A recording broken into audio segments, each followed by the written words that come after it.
Guys, welcome back to my YouTube channel. I hope आप सभी अच्छे होंगे, स्वस्थ होंगे। आज का मेरा टॉपिक है कि आप कनाडा में अपने मास्टर्स फ्री ऑफ कॉस्ट कैसे कर सकते हैं और कैसे कैसे आप अपने प्रोसेस को अपने आप से खुद से अप्लाई कर सकते हैं। आज मैं आपको जिनसे मिलवाने जा रहा हूँ उनका नाम है सिद्धार्थ, जिन्होंने यहाँ से मास्टर्स इन सिविल इंजीनियरिंग किया है। सिद्धार्थ भाई, थोड़ा सा अपने बारे में बताना। ओके, तो मेरा नाम सिद्धार्थ है, जैसे आपने बताया।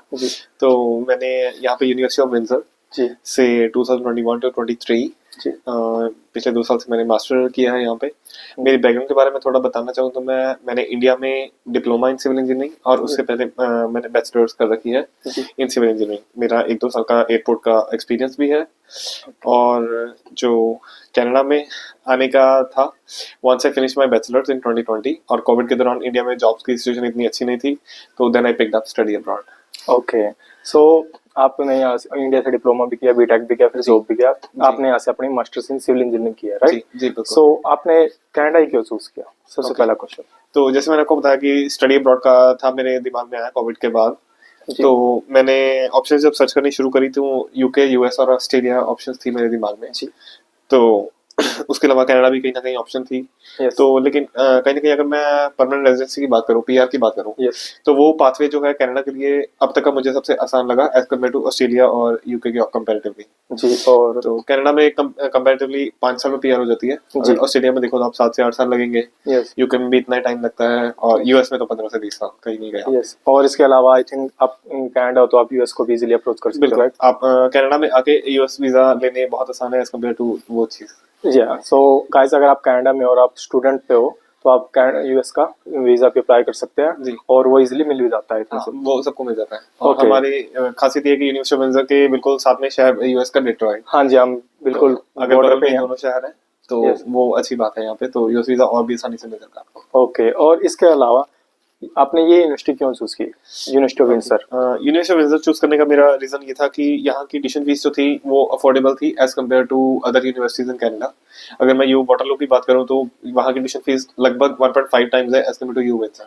और भी यूनिवर्सिटीज हैं, उनकी मेरिट और बाकी सब चीजों को देखते हुए, वेदर को देखते हुए, यहाँ का वेदर बेटर है as compared to any northern university, university of Calgary और यूनिवर्सिटी ऑफ अल्बर्टा।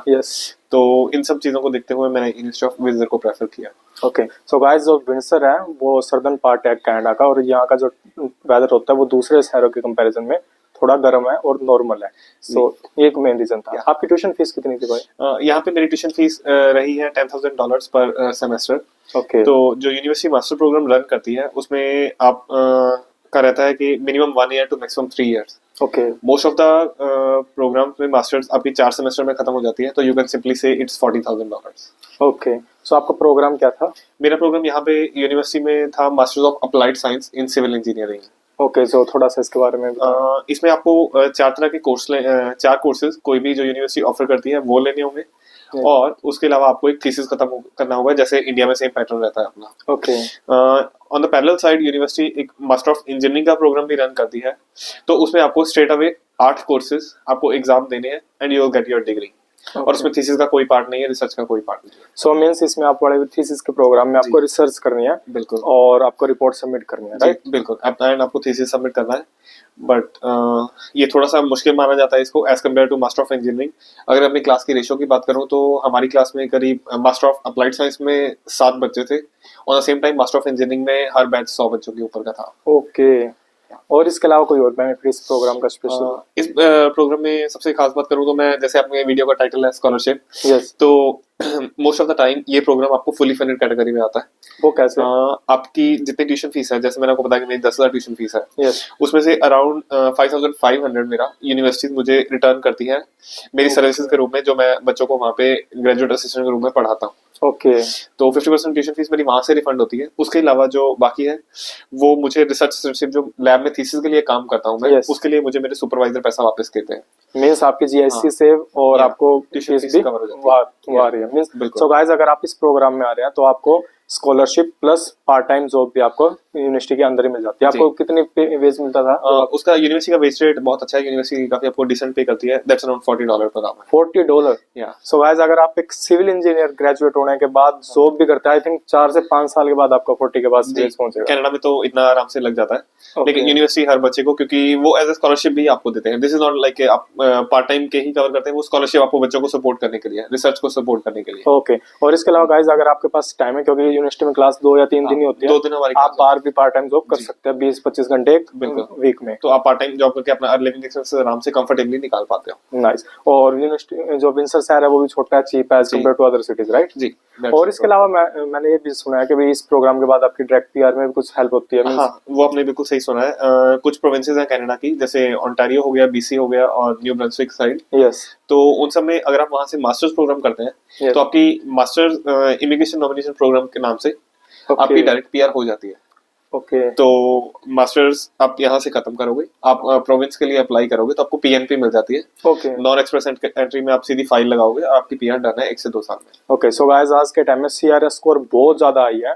अगर आप इफ यू आर ग्रेजुएट तो आप डायरेक्ट मास्टर्स के लिए आना, क्योंकि last CRS score I think अभी 546 गया जी, जो बहुत ज्यादा है। That's really hard to achieve. Yes. तो प्लीज कोई भी ग्रेजुएशन के बाद यहाँ पे अगर आ रहे हैं तो डिप्लोमा की बजाय आप मास्टर्स लेके आना। आई थिंक $3,000 से $4,000 का फर्क है फीस का। ट्यूशन फीस की अगर मैं बात करूं तो विंडसर में हमारा जो सेंट क्लेयर कॉलेज है, दे वर अप्रोक्सीमेटली पेइंग 21,000 और कंपैरेटिवली हम पे कर रहे थे 27,000। मैं सेंट क्लेयर में हूँ, मैं $16,500 फीस पे कर रहा हूँ। आप हाँ 2 सेमेस्टर में वही उतना ही बनता है। हाँ जी, सेम मींस $3,000 से $4,000 का डिफरेंस। एग्जैक्टली पर सेमेस्टर आपको इतना, इससे ज्यादा फर्क नहीं पड़ेगा। ओके भैया। सो इसके बाद मैं आपसे एक चीज और पूछूंगा कि भाई जैसे आपने यहाँ से एजुकेशन किया, आपने इंडिया से डिप्लोमा डिग्री जो किया है, वहाँ के एजुकेशन में और यहाँ के एजुकेशन में आपको मेजर क्या फर्क मिला? ओके, तो एजुकेशन की मैं बात करूँ तो यहाँ पे कंपैरेटिवली इजी है। जैसे इंडिया की बैचलर्स में आपको पता होगा कि आप 7 से 8 कोर्सेज लेते हो, राइट? यहाँ पे master of engineering students normally 2 ही कोर्स लेते हैं। ओके। तो it means their classes come up to only 2 days a week। Yes. और उसके अलावा आपको जो इन्वायरमेंट मिलता है वो मच कंफर्टेबल है as compared to environment in India. तो इसमें क्या होता है कि आपको टीचर जो प्रेशराइज नहीं करते, आपको दब के रहने की जरूरत नहीं है, तो आप कंफर्टेबली अपना स्टडी करते हो, अपना जॉब करते हो, and they see you with respect. Yes. तो इक्वली ट्रीट करते हो, आप उनको नाम से बुला सकते हो, आपको सर मैडम कहने की जरूरत। ये मेरे साथ भी हुआ है, मैं सर बोलता था तो वो इसको अच्छा नहीं मानते थे, वो बोलते you can call by name. और इसके अलावा आपको जैसे हम वहाँ पे एग्जाम में ही रहते थे या प्रैक्टिकल होता था, जो प्रैक्टिकल बेस्ड सब्जेक्ट था, आपको यहाँ पे इसके अलावा क्या चीज लगी कि जिससे बच्चे इजीली अपनी स्टडी को कंटिन्यू कर सकते हैं? जैसे ओके, तो मैं अगर कोर्स कंटेंट की बात करूं तो हमारा 70% जो वेटेज है वो क्विज असाइनमेंट्स और जो मिड टर्म होता है उसमें ही कवर हो जाती है। तो आपको फाइनल्स में इतना ज्यादा प्रेशराइज होने की जरूरत नहीं होती है। ओके। तो आप जैसे इंडिया में क्या होता है कि जब फाइनल एग्जाम आते हैं तो सब बच्चे लगातार महीने पढ़ने बैठ जाते हैं। तो it's not like that in Canada. आपको शुरू से ही पहले के 2 वीक्स में आपको डेडलाइन मिल जाएगी असाइनमेंट की, और आपको फिर कवर करना होगा असाइनमेंट्स। तो आप आराम से पूरे थ्रू आउट द सेमेस्टर आप स्टडी करते हो, और फाइनल सिर्फ एक नाम करा जाता है 20 और 30% वेटेज के साथ, और कई बार फाइनल लेते भी नहीं है वो। सो गाइस, कनाडा का एजुकेशन सिस्टम इंडिया से बिल्कुल अलग है, फ्लेक्सिबल है। इसके ऊपर मैं वीडियो बनाऊंगा। यहाँ पे आप सिर्फ असाइनमेंट्स, क्विज और प्रैक्टिकल और प्रेजेंटेशन इन्हीं में पास हो जाते हो। फाइनल एग्जाम आई थिंक अगर होता है तो वो 20 से 25% का होता है। Exactly. और आपको प्रेजेंटेशन के लिए इन सभी चीजों के लिए 1 वीक का टाइम भी मिलता है। आपको एम्पल अमाउंट ऑफ टाइम मिलेगा, 10 days to 15 days, कई बार 2 वीक का टाइम, तो बहुत सफिशिएंट टाइम होता है। यस। और एक चीज और मैंने यहाँ पे देखा, हम अगर प्रोफेसर से क्वेश्चन पूछते हैं तो वो बोलते हैं एक्सीलेंट क्वेश्चन, गुड क्वेश्चन, जो इंडिया में हम थोड़ा नहीं देखते हैं चीजें। आप इंडिया में डिस्करेज किया जाता है क्वेश्चन पूछने के लिए, यहाँ पे वही इनकरेज किया जाता है। Yes, that's a good thing. और इसके अलावा भी आपको जो विंडसर शहर लगा वो कैसा लगा? विंडसर शहर अगर देखा जाए तो ओवरऑल कनाडा का एक बहुत ही अलग पूरा अलग हो जाता है। हमें मेन सिटी से जाने के लिए सबसे नजदीक शहर यहाँ पे लंदन मिलेगा हमें। हाँ जी, जो 200 किलोमीटर पे है, बड़ा शहर। लेकिन on the same note Detroit शहर यहाँ से 15 किलोमीटर पे भी नहीं है। तो आप 15 और 20 मिनट्स की ड्राइव पे आप डिट्रॉइट जा सकते हैं, यूएस बॉर्डर जा सकते हैं। तो अगर आप कनाडा आ चुके हैं, यूएस वीजा ले चुके हैं, जैसे मेरे पास यूएस वीजा है पिछले 1-2 साल से, हाँ जी, तो मैं कभी भी जाना चाहूँ डिट्रॉइट में, और न्यूयॉर्क भी यहाँ से पास ही है, ज्यादा दूर नहीं है जी। तो that's the best thing about Windsor. So guys, अगर आपके पास यूएस वीजा भी नहीं है तो भी आप रिवर साइड जाके यूएस को देख सकते हो। देख तो बिल्कुल ये यूएस है। बिल्कुल आमने सामने है, एक नदी जाती है बीच में। यस। तो भाई आपके पास यूएस का वीजा है, एक क्वेश्चन मैं आपसे पूछूंगा। कई बच्चे बोलते हैं मींस के भाई अगर आपके पास यूएस का वीजा है तो आप यूएस में जॉब कर सकते हैं, क्या ये सच है? I would deny that. Okay ऐसा है कि अगर आपके पास यूएस वीजा जो आपको यहाँ से मिलता है तो आपको B1 B2 कैटेगरी मिलती है। ओके आप अगर यूएस में काम करना चाहते हो तो आपको ये वीजा नहीं रहेगा, आपको वर्क वीजा H1B लेना पड़ेगा। ओके तो उस केस में आप जाओगे यूएस में, एंटर हो सकते हो आप। ओके वहां के किसी एम्प्लॉयर से बात करोगे, अगर वो आपको जॉब ऑफर देता है ओके तो then you can easily convert your B1 B2 into H1 visa. Okay. तो ये प्रोसेस रहता है। सो मीन्स ये मिथ है गाइस, ये एक टूरिस्ट वीजा होता है। जी, इसके भी आप सिर्फ यूएस में ट्रैवल कर सकते हो बट आप वहाँ पे जॉब नहीं कर जी, सकते, बिल्कुल, right? that's true. So US यहाँ पे बिल्कुल नजदीक पड़ता है। अगर आपको वहाँ से कोई जॉब अपॉर्चुनिटी आती है so you can easily go there, Exactly. आप वहाँ पे काम कर सकते हो। जी बिल्कुल। और इसके अलावा भाई जैसे आज के टाइम में सीआरए स्कोर बहुत ज्यादा गया हुआ है, जी, सो उसमें आप क्या कहना चाहोगे? जैसे कई बच्चे हैं जो वहाँ से ग्रेजुएट करके आ रहे हैं, +2 करके आ रहे हैं, Okay. सो उनके लिए आप क्या एडवाइस देना चाहोगे? ओके। तो जो लोग +2 करके आ रहे हैं तो आई वुड सजेस्ट देम कि आप इंडिया से अपनी पहले बैचलर्स खत्म कर ले, so that you can grow your mind more, you can have more times with your parents. Yes उसके अलावा आपको जो यहाँ पे इन्वायरमेंट मिलता है अक्सर वैसा नहीं होता जो आप इंडिया में एक मन बना के आते हो कि मैं जाऊंगा सीधा जाके मस्टैंग ले लूंगा, गाड़ियां एंजॉय करूंगा। तो वो वाली लाइफ यहाँ पे बिल्कुल नहीं है, यहाँ पे बहुत स्ट्रगल वाली लाइफ है। राइट अगर आप थोड़े से मेच्योर होते हो, जैसे ग्रेजुएशन के बाद आप नॉर्मली 21 और उसके ऊपर की एज हो जाती है, यस तो आप थोड़े और मेच्योर हो जाते हो चीजों को समझने के लिए। यस तो once you cross that phase, it's more easy and convenient. Yes. तो my suggestion would be to just wait and watch and then graduation खत्म करके ही आप यहाँ पे आओ। क्योंकि आज के टाइम में सिचुएशन थोड़ी ज्यादा खराब हो रखी है, जॉब्स नहीं मिल रही है। Exactly. So please guys, please अपनी ग्रेजुएशन करके वहां से आना और ग्रेजुएशन के बाद मास्टर्स में एडमिशन लेना। जी। ओके सो भैया एक और क्वेश्चन है मेरे पास, आपने जैसे इस यूनिवर्सिटी में अप्लाई कैसे किया था और कैसे आपको एडमिशन मिला था? ओके, तो यूनिवर्सिटी में अप्लाई करने के लिए प्रोसीजर ये है कि once you finish your bachelors you can approach to supervisor, जो यहाँ के कैनेडियन यूनिवर्सिटीज में प्रोफेसर हैं। You can approach them by direct email. आप उनको अपना रिज्यूम भेजेंगे और अपनी ट्रांसक्रिप्ट, अगर आपके पास आइल स्कोर है तो वेल एंड गुड, आप उसको भी अटैच करोगे एंड देन जस्ट आस्क के आपके पास कोई ओपन पोजीशन है रिसर्च कैटेगरी में। ओके तो अगर आप उनके पास ओपन पोजीशन होगी तो they will revert you back, okay but it may take between 1 week to 1 month or even more. Okay तो you have to be patient enough. Okay तो उसके बाद जब आपको सामने से रिप्लाई आता है ओके तो then you can start applying for the university. Okay. Yeah. So guys, आपको अपने सुपरवाइजर को, यूनिवर्सिटी के सुपरवाइजर को मेल डालना होगा, फिर उसके रिप्लाई का वेट करना होगा, then you can proceed your profile, right? The one best thing about this program is कि आपको जब तक सुपरवाइजर की हाँ नहीं आती है, Okay. you don't need to pay a single penny to any kind of agent or university. Okay तो सुपरवाइजर ने ओके किया, आप यूनिवर्सिटी में तब अप्लाई करोगे और तभी जाके आप ट्यूशन फीस और बाकी सब चीजों में पढ़ोगे and your supervisor will help you guiding कि आपको वीजा कैसे अप्लाई करना है। ओके आपको किसी एजेंट के पास जाने की जरूरत नहीं है, एक्स्ट्रा पैसे देने की जरूरत नहीं है। मैंने जैसे अपना स्टूडेंट वीजा खुद अप्लाई किया है, ओके तो that's pretty easy to go. Okay. So जब आपका यहाँ पे यूनिवर्सिटी से ऑफर लेटर आ गया था, आपने सारा प्रोसीड कर लिया था, जी। उसके बाद आपको ये कैसे पता लगा था कि यूनिवर्सिटी स्कॉलरशिप दे रही है? ओके, तो जैसे मैं यूनिवर्सिटी के मास्टर प्रोग्राम कंपेयर कर रहा था, तो on the website itself they have clearly mentioned कि अगर आप मास्टर ऑफ इंजीनियरिंग प्रोग्राम में आते हो तो no funding is guaranteed. Okay. On the same note, अगर आप मास्टर ऑफ अप्लाइड साइंस में जाते हो तो आपको जीए मिलेगा, आप you may be eligible for entrance scholarship and Okay. You may get an RA. जो Okay. आरए की वैल्यू होती है वो आप प्रोफेसर के साथ नेगोशिएट करते हैं। ओके जीए आपका गारंटेड है ओके और उसके अलावा एंट्रेंस स्कॉलरशिप आपके लक पे और जो आपके अंडरग्रेड के स्कोर्स होते हैं उस पर डिपेंड करती है।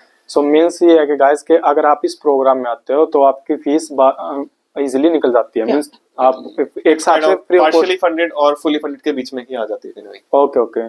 और उसके बाद आपकी पीआर में भी इसमें हेल्प होती है। मास्टर प्रोग्राम है तो आपको पीआर में डेफिनेटली हेल्प मिलेगी। ओके सो जो मेजर डिफरेंस कोर्स में और थीसिस में वो ये है कि भी कोर्स में आपको सब्जेक्ट पढ़ने हैं, एग्जाम देना है, ओनली ये करना है, या और इसमें थीसिस में आपको रिपोर्ट देना है, रिसर्च करते हैं, रिपोर्ट देना है। एग्जैक्टली। सो जो आपको रिपोर्ट देने हैं वो इंडिविजुअली देने होते हैं या फिर कोई ग्रुप होता है उसका? नहीं, it's a kind of individual report. आप पूरा साल 1.5 पूरी मेहनत करते हो, लैब में करते हो टेस्टिंग, या आप कंप्यूटर सिमुलेशंस रन करते हो। वो आपके थीसिस के टॉपिक पे डिपेंड करता है आप किस तरह की रिसर्च में कर रहे हो। तो उसके बाद आपको डिटेल रिपोर्ट, जैसे मेरा थीसिस अराउंड 100 पेजेस के आसपास था, मेरी फ्रेंड है उसका अराउंड 200 पेजेस। इट डिपेंड्स कि आप किस तरह की रिसर्च कर रहे हो और कितनी डेप्थ में आप रिसर्च कर रहे हो। ओके तो it's an individual thing. Okay. So guys, अगर आप हार्ड वर्किंग हो और आप चाहते हो कि अपना करियर बनाए, क्योंकि मास्टर्स करने के बाद तो I think all over world आप कहीं पे भी जाओ वो मास्टर्स ही है। जी, सो ये सबसे बेस्ट प्रोग्राम है, सबसे बेस्ट वे कनाडा आने का और पीआर लेने का भी, आई थिंक सो। बिल्कुल। सो भैया इसके अलावा आप कुछ और बताना चाहोगे यहाँ की सिविल इंजीनियरिंग के बारे में, यहाँ के वेदर या किसी चीज के बारे में जो न्यू कमर्स हैं उनको कुछ हेल्प मिले जिससे? For अपना the opinion. newcomers, I would highly suggest कि आप प्लस टू के आने का डिसीजन नहीं लें, आप ग्रेजुएशन की वेट कर लें at least, so that you can see a new world and you are able to adapt that Yes. environment because things are always shining on the other side of the Yes. right. So that's my suggestion. तो please अपना पूरी research करके अपने city university अपना programme देख के तभी आना। एक और अपना भाई है जो अभी हरियाणा से है, वो कंप्यूटर साइंस से थी सीधे शायद, अविनाश भाई, राइट? सो अगर आपको कोई किसी का कंप्यूटर साइंस से रिलेटेड कोई क्वेश्चन है, प्लीज कमेंट बॉक्स में बोलना। अगर सिविल से कोई क्वेश्चन है वो भी जरूर बोलना, मैं आपकी क्वेरी को जरूर सॉर्ट आउट करने की कोशिश करूंगा। और अगर वीडियो अच्छी लगे प्लीज वीडियो को लाइक शेयर सब्सक्राइब करना। Thank you.